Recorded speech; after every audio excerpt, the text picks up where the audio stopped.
You've heard me say it before that within almost every challenge is some thread of unconditional love. And this is because almost every challenge has another person attached to it. It doesn't matter if it's a love relationship, a business relationship, a collaboration, or a friend. Most people simply haven't figured out what it means to express love without conditions, without expectations, and without resentments. How exactly are we supposed to do this in the real world? Well, it gets down to compassionate choices.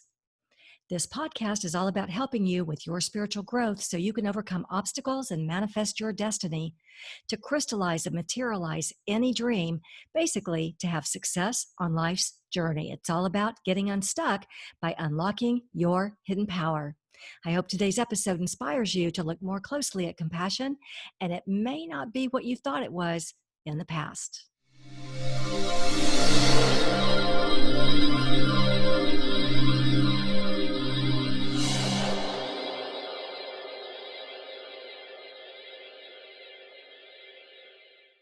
Hi there and welcome. My name is Remy, like Do Re Mi. I'm a best-selling author and creator of the Get Unstuck Revolution. I help extraordinary women just like you dissolve the obstacles in your path so you can bring success to you. Now let's get started with today's video. Okay, let me jump off the screen here so I can see my laptop. Today, we're talking about compassion, what it means to express love without conditions, without expectations, and without resentments. How exactly are we supposed to do this in the real world? You know, almost every challenge has some thread of unconditional love, and that's because we're here to learn in this Earth School about compassion. So life presents these challenges in our love relationships, in our work relationships, in our simplest collaborations, and also in our deepest friendships.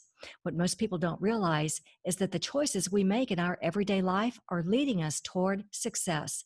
Choosing compassion is the single most crucial detail in whether we get there. Every challenge in life and in business is asking us to reach and expand into more of who we really are, and this helps us take the next steps toward our next success. If you'd like to see success in full abundance along life's journey, and if you're wanting to tap into a greater knowingness and align with the higher consciousness of your infinite self, instead of the lower ego thinking that pushes success away, then this episode is for you. It's time to be unabashedly, unapologetically, happily untethered to ego thinking. It's time to align with the higher energies of our soul's path instead. This episode is for you if you wonder, how can we thrive in our relationships even when they disappoint or betray us? And if we can't control the other person, what can we control? This may be something you've never heard of before. And have you been dual activated or dual awakened, living in both the density of choice and the density of love? If you've ever felt like you were walking the razor blade between two worlds, like maybe you don't quite belong here on earth, then you are going to love this piece. Yes, these episodes are about how to find your hidden power when you want to transform challenges into successes. I like to call it the audacity of alchemy. Because when we're feeling stuck, it's never the situation that has us stuck. It's our energy that's become stuck in anxiety, overwhelm, doubts, worries, frustration, indecision, and even anger. And often this is because of a spiritual injury that we've experienced, some kind of hidden trauma. So it isn't the pain of the situation.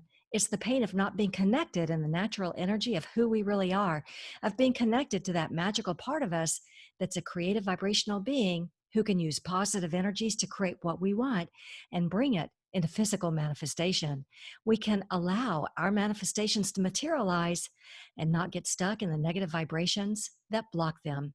These positive energies that we talk about so much are where we find the magic of alchemy, because our choice of frequency, our choice of those higher energy thought patterns can change the course of our journey. And today we're talking about compassion and the expectations and conditions that we place on other people. We know this as unconditional love or love without conditions.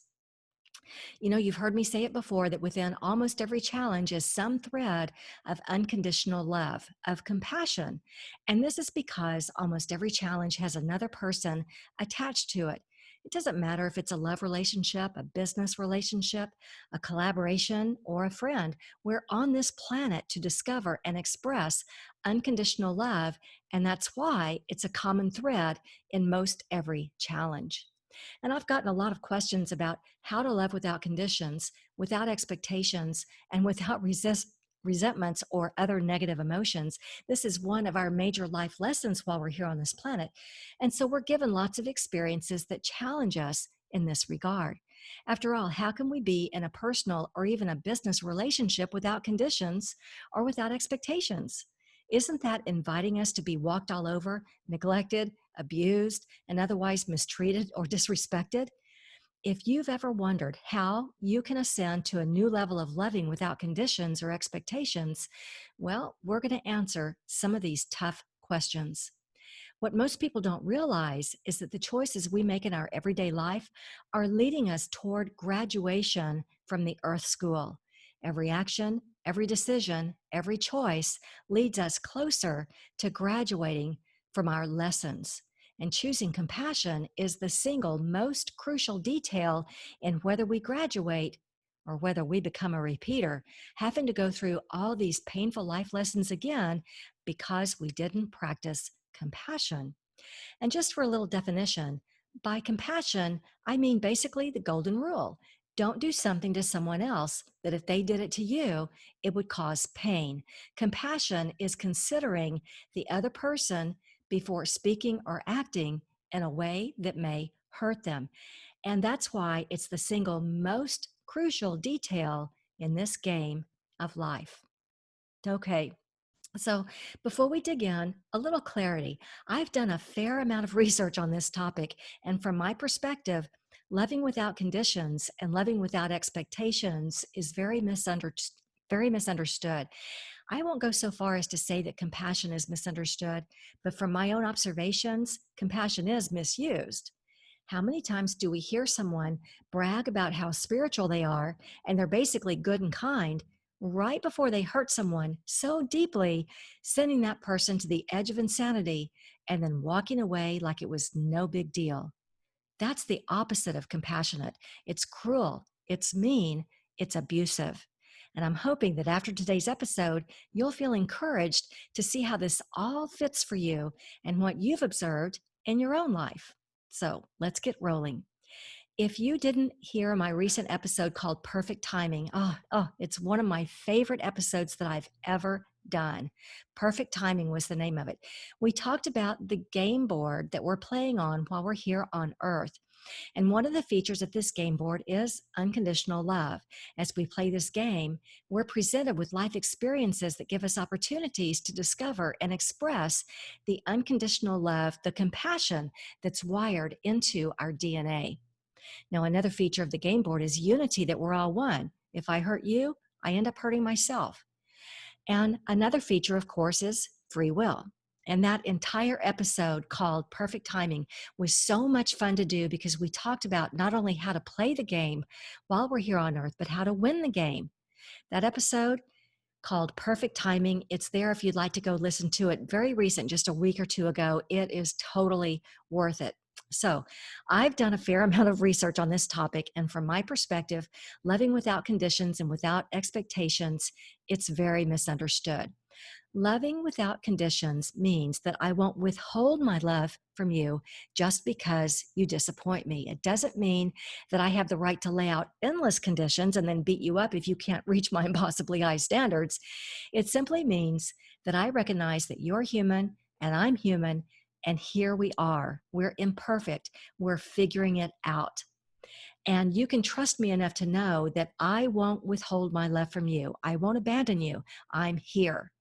This creates stability in love relationships or business relationships or friendships or parent-child relationships or even with our little furry friends. Loving without expectations is very much in the same family as loving without conditions.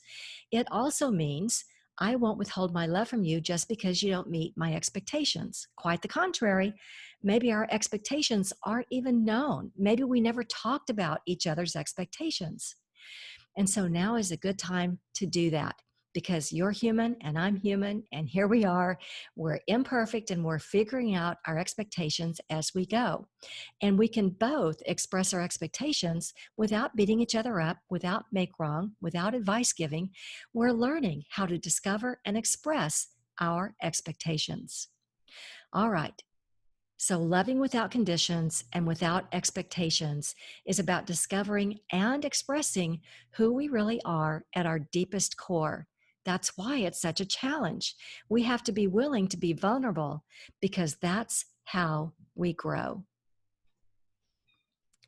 So, as we continue exploring this topic, let's lay a foundation. Let's agree that most people haven't figured it out yet. Just like a baby who hasn't figured out how to walk yet, or a puppy who hasn't figured out how to behave yet, we want to approach every situation with compassion and consideration that maybe they don't have it all figured out yet. They're just doing their best to express their love to us. And this is in business and personal relationships. It goes both ways. So let's lay out this foundation. Most people haven't figured it all out yet. And then next, let's layer in another layer for our foundation, and that is that we only control our willingness to express love and compassion, our own free will, and our choice of frequency.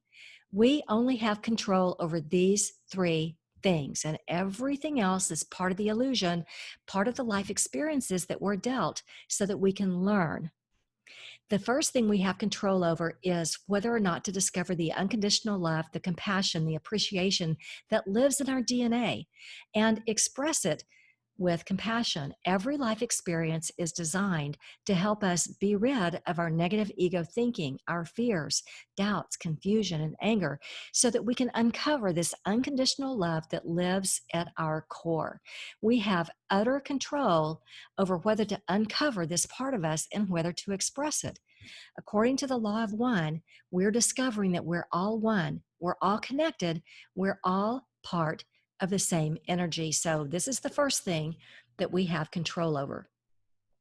The second thing that we have control over is our own free will to manage our energy, to create a life that we'd like to experience, to make compassionate choices, to cooperate with the laws of the universe. We do all this by looking at the differences between what we don't want and what we do want every time life shows us contrast.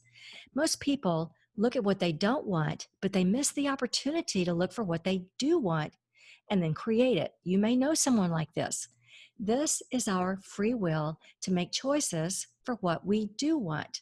And that's the second thing we have control over. Now, the third thing that we have control over is our choice of frequency, our choice of either positive or negative emotions. So as we look at these three things, and there are only these three things that control, it stands to reason that we do not have control over these three things in others. Someone may hurt us. They may give up, walk away. They may take on a level of evil we didn't even know existed. But we only have control over whether we express compassion. We have the free will to discern between what we don't want and what we do want. And we have control over our own energy and frequency so that we can allow things to fall away that need to fall away, and we can call in the more positive experiences that we'd like to have. Now, some people wonder if unconditional love means that I'll love you no matter what you do to me. But I like to think of it a little differently. I can't control the other person, but I can radiate compassion and consideration as they try and figure it all out. They're going to make mistakes. It might get messy. We can assist them. We can wish them well. We can offer guidance if they want it. But in the end, their happiness or their suffering depends on their willingness to grow, not on what we want.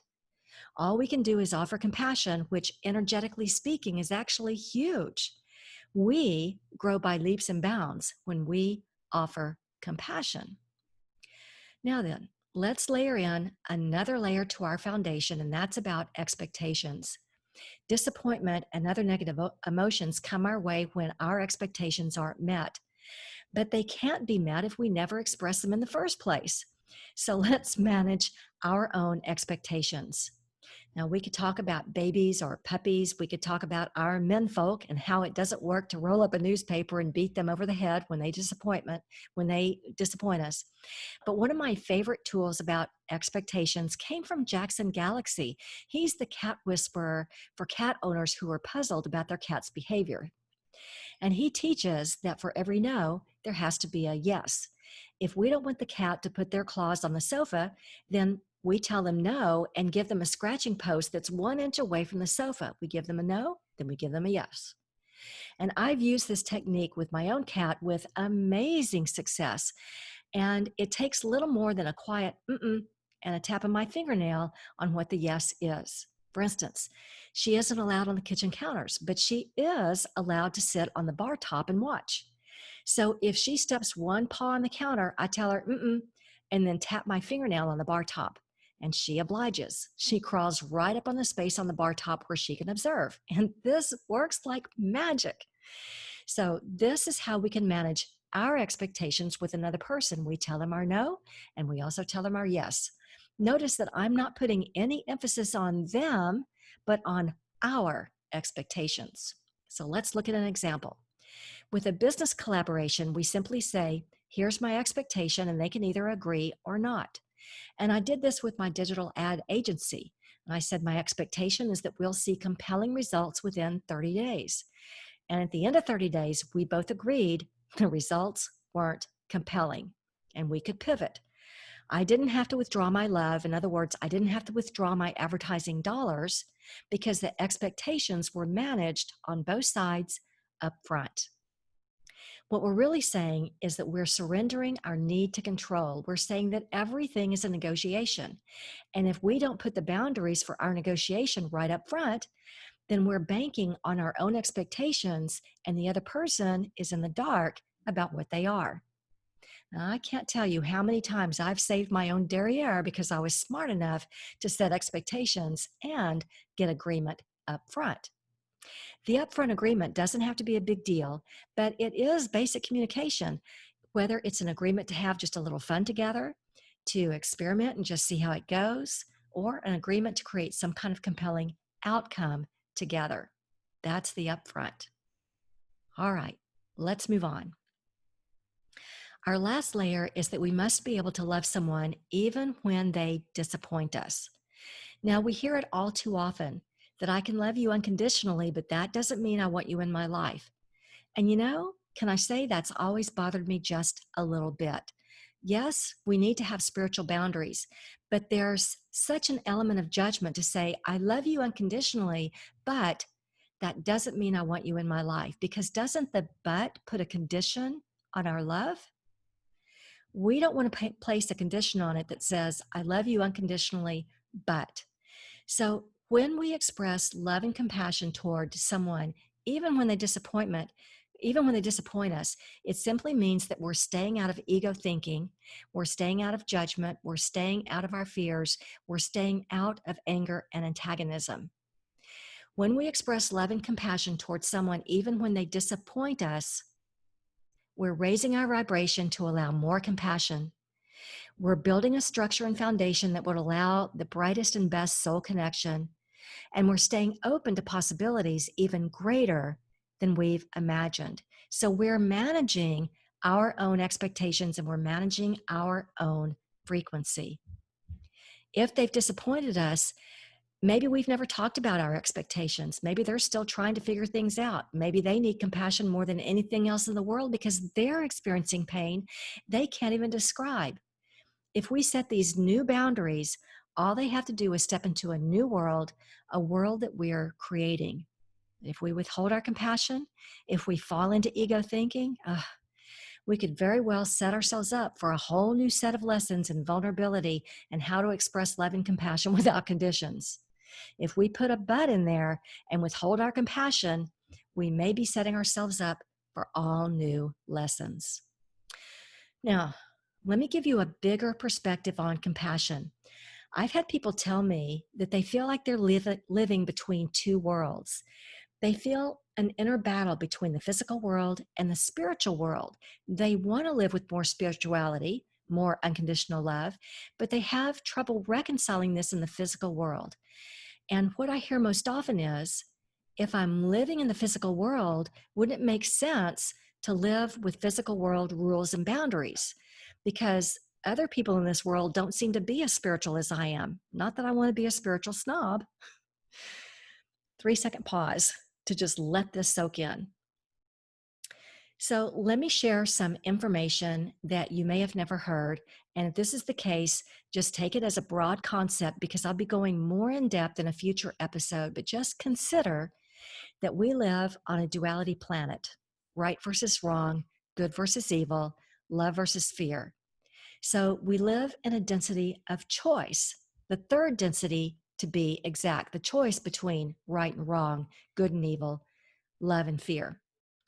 And some people believe that not only are we increasing our frequencies at the soul level, but the planet Earth is also shifting to a higher frequency, the fourth density to be exact. So the Earth is shifting, it's ascending from a density of choice to a density of love.